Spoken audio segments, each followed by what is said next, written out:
মৰমৰ ছাত্ৰ ছাত্ৰীসকল, আজি আলোচনা কৰিম অসম জাতীয় বিদ্যালয়ৰ ক্লাছ 4ৰ গণিতৰ অনুশীলনী 9ৰ কৰ 6 নম্বৰ প্ৰশ্নৰ পৰা। 6 নম্বৰ প্ৰশ্ন দিছে কিলোগ্ৰামলৈ নিয়া।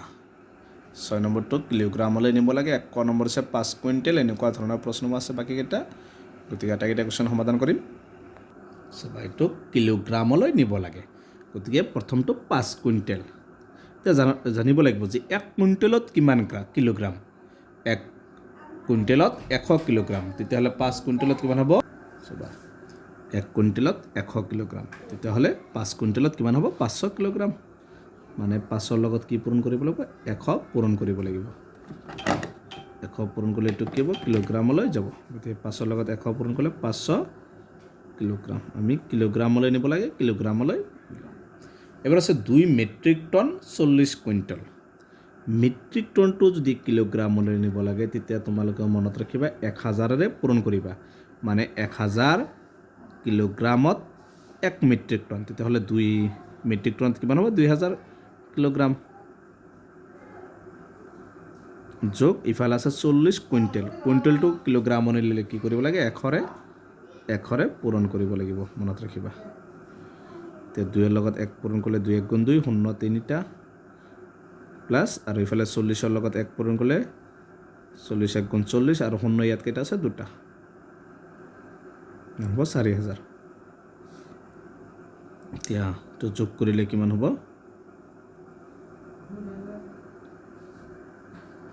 এইটো কি কৰিবা তোমালোকে? মেট্ৰিক টন থাকিলে যদি এইটো কিলোগ্ৰামলৈ নিব লাগে, আৰু এটা 0 লাগিব, মানে 10,000। এইটো এটা 0 লাগিব। এইখিনি যোগ কৰিলে কিমান হ'ব?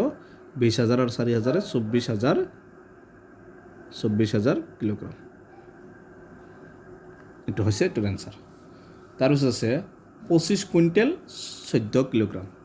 কুইণ্টেল থাকিলে তোমালোকে জানোই, কুইণ্টেল থাকিলে 100ৰে পূৰণ কৰিব লাগিব। তাৰমানে 1 কুইণ্টেলত 100 কিলোগ্ৰামত 1 কুইণ্টেল।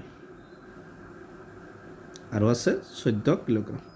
তো কিলোগ্ৰামতে আছে, এইটো এনেই থৈ দিবা। যোগ কৰা 25 1 গুণ 25 পূৰণ কৰিলে 0 কেইটা আছে? 2টা প্লাছ, ইফালে আছে 14 কিলোগ্ৰাম।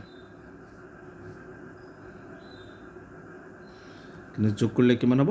25ৰ লগত 14 যোগ কৰিলে 2514 কিলোগ্ৰাম। তাৰপিছত আছে 30 কুইণ্টেল। কুইণ্টেল থাকিলে জানাই 100ৰে পূৰণ কৰিব লাগিব। এইটো মনত ৰাখিবা যদি কিলোগ্ৰামলৈ নিব লাগে। 3 1 গুণ 3, 0 কেইটা আছে? ইয়াত এটা, ইয়াত 2টা, 3টা। 3000 কিলোগ্ৰাম। এইটো হৈ গ'ল। তাৰপিছত আছে 12 মেট্ৰিক টন। এইটো মনত ৰাখিবা। মেট্ৰিক টন থাকিলে কি কৰিবা? 10,000ৰে পূৰণ কৰিবা। আৰু 20 কুইণ্টেল। কুইণ্টেল থাকিলে কিমান? এইটো জনাই 100ৰে পূৰণ কৰিবা। আৰু ইফালে আছে 24 কিলোগ্ৰাম। এতিয়াতো কিলোগ্ৰামতে আছে, ইয়াত তোমালোকে কিলোগ্ৰাম, এতে কিলোগ্ৰাম লিখি দিব পাৰিবা। হেৰি কৰি দিছোঁ, এতিয়া পূৰণ কৰা। 12 1 গুণ 12, 0 কেইটা? 4টা। 2 1 গুণ 2, ইয়াত আৰু 0 এটা, ইয়াত 2টা, কেইটা হ'ব? 3টা। 24 কিলোগ্ৰাম। গোটেইখিনি কিলোগ্ৰামত গ'ল। এতিয়া চোৱা, এইটো গোটেইকেইটা যোগ কৰা। এইবাৰ যোগ কৰিলে কিমান হ'ব?